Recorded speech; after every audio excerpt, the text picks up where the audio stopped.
Hello student of class 6. Today we are going to study social science. Chapter number 21. 21 chapter name is prejudice, discrimination and inequality. Means ये कल हमने chapter read किया था जिसमें से कि हमने ये सारे टॉपिक रीड कर लिए थे. नाउ आज हम ये पढ़ते हैं discrimination and inequality. Discrimination means होता है पक्षपात करना, मतलब पार्शलिटी करना, मीन्स भेदभाव करना किसी चीज़ को लेके. तो इनइक्वलिटी मीन्स होता है असमानता, यानी कि किसी में एक तरीके से दोनों का सिमिलर ही है कि किसी को समान के भेदभाव करना, मतलब समान ना मानना, तो दोनों में सेम ही मीनिंग है. अब किस किस के बेस पे है ये हम पढ़ते हैं. रिलीजियस एंड डिस्क्रिमिनेशन मतलब धर्म के बेस पे, जैसे कि हिंदू है तो मंदिर में जाएगा, मुसलमान है तो वो मस्जिद में जाएगा, क्रिश्चियन है तो वो चर्च में जाएगा. इस अकॉर्डिंग धर्म के बेस पे. जैसे India is a secular country and recognise all religions are equal before law. मतलब ये है कि इंडिया एक ऐसी कंट्री है जिसमें सारे धर्म अपनाने की परमिशन है. इस अकॉर्डिंग जैसे कि कोई भी धर्म अपना सकता है, कोई रेस्ट्रिक्शन नहीं है कि पर्टिकुलर कि ये पर्सन इसी धर्म को फॉलो करेगा या ये पर्सन इस धर्म को फॉलो करेगा. तो जो पर्सन जिस धर्म को फॉलो करना चाहे या अपनाना चाहे वो उस धर्म को अपना सकता है. लेकिन धर्म के बेस पे जैसे मुसलमान है, हिंदू है, ये सारे इनके धर्म के, जैसे मुसलमान हैं वो मंदिर में नहीं जा सकते या हिंदू हैं वो मस्जिद में नहीं जा सकते. इस अकॉर्डिंग ये भेदभाव करना. नेक्स्ट है caste system and discrimination. Caste system जैसे कि अपर कास्ट या लोअर कास्ट. जैसे लोअर कास्ट है वो अपर कास्ट के उस वर्क में अपर कास्ट के वर्क से रिलेटेड वर्क नहीं कर सकती. सपोज़ जैसे कि स्वीपर है कोई, तो फिर अब वो जो अपर कास्ट के यहाँ पे नहीं आ सकती किसी फेस्टिवल पे, या फिर उसे है अगर उसके यहाँ कोई फंक्शन है या कोई ओकेज़न है तो वो लोअर कास्ट को नहीं बुलाएंगे. मीन्स कास्ट का भेदभाव करना, जैसे अपर कास्ट और लोअर कास्ट में. और उनमें जैसे कि टचेबल अनटचेबल होना, जैसे कोई भी लोअर कास्ट का जाना है तो उसको टच ना करना, उसको ये फील कराना कि वो लोअर कास्ट का है. ये सारा होता है कास्ट को लेके भेदभाव करना. जैसे इस पिक्चर में शो किया हुआ है कि जो अपर कास्ट के बच्चे हैं वो तो टेबल चेयर पर बैठ के पढ़ रहे हैं और जो लोअर कास्ट के बच्चे हैं वो दूर मैट पे पढ़ रहे हैं.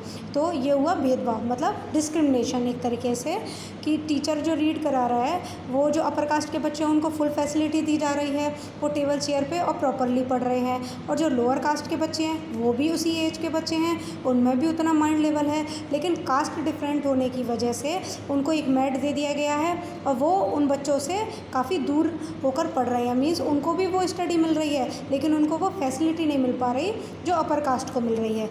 ये होता है कास्ट सिस्टम डिस्क्रिमिनेशन.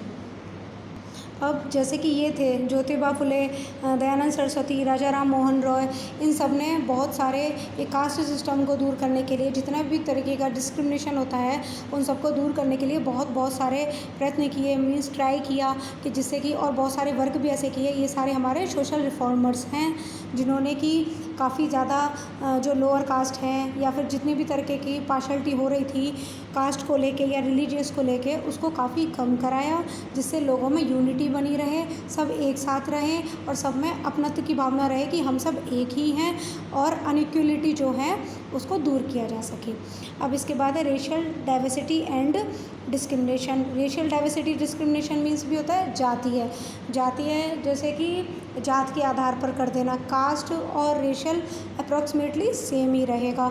जैसे छोटी जात के लोगों को बड़ी जात के फंक्शन में ना बुलाना, या फिर जहाँ बड़ी जात का फंक्शन हो रहा है मीन्स हायर कास्ट का, वहाँ लोअर कास्ट का इन्वॉल्वमेंट ना होना, जैसे कि इसमें दिखाया गया है. जहाँ हायर कास्ट के बच्चे बैठे हैं वहाँ लोअर कास्ट के नहीं हैं, इस तरीके से.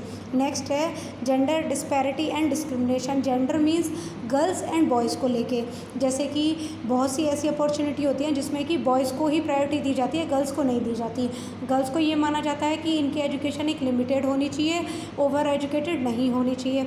मीन्स जैसे मान लीजिए किसी का कोई कॉलेज दूर है, काफ़ी 6-7 किलोमीटर दूर है, तो बहुत से घर ऐसे होते हैं जो कि बॉयज़ को तो स्टडी के लिए भेज देते हैं. जैसे कि सपोज़ कोई मथुरा में स्टडी कर रहा है, उसको दिल्ली जाके स्टडी करना है, तो फिर बहुत सी फैमिलीज़ ऐसी होती हैं जो बॉयज़ को तो बाहर भेज देती हैं दिल्ली स्टडी करने के लिए, लेकिन गर्ल्स को नहीं भेजती हैं. तो इस अकॉर्डिंग ये जेंडर डिस्क्रिमिनेशन मीन्स जेंडर के बेस पे भेदभाव करना.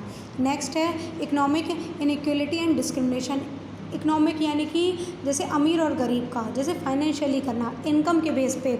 मान लीजिए कि कोई गरीब है जिस पे कि 2,000 रुपये महीने उसकी इनकम है और कोई उसकी जगह किसी की 50,000 पर मंथ की इनकम है, तो दोनों में भेदभाव करना। जैसे कि कुछ भी है, जैसे अगर वो कुछ परचेज़ करना चाह रहा है या कुछ भी है, तो उसको बोल देना कि नहीं, आपकी इनकम तो इतनी है, आप ये अफोर्ड नहीं कर सकते। चाहे वो उस पर्सन उस चीज़ को ले पाए, लेकिन उसको पहले से ही उसको बाउंड कर देना, मीन्स उसमें पहले से ही पूछ लेना कि नहीं, आपकी तो इनकम इतनी नहीं है। तो अमीर गरीब को लेके, ये तो गरीब है, ये इतना नहीं कर सकता, वो सारी चीज़ें होती हैं इकोनॉमिक इनइक्वलिटी में।